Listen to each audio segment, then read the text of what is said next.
Ֆորումին ներկա էր ոչ միայն արտաքին գործերի նախարարը, այլ նաև ազգային ժողովի փոխնախագահը Ռուբեն Ռուբինյանը,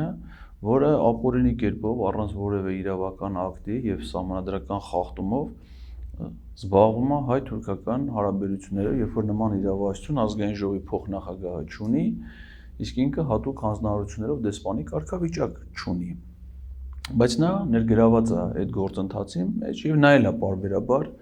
այցելում Թուրքիա։ Իդեպ ասեմ, որ նմանատիպ ֆորում անցած տարվանից սկսած կազմակերպվում է նաև Հայաստանի արտաքին գործերի նախարարությունը։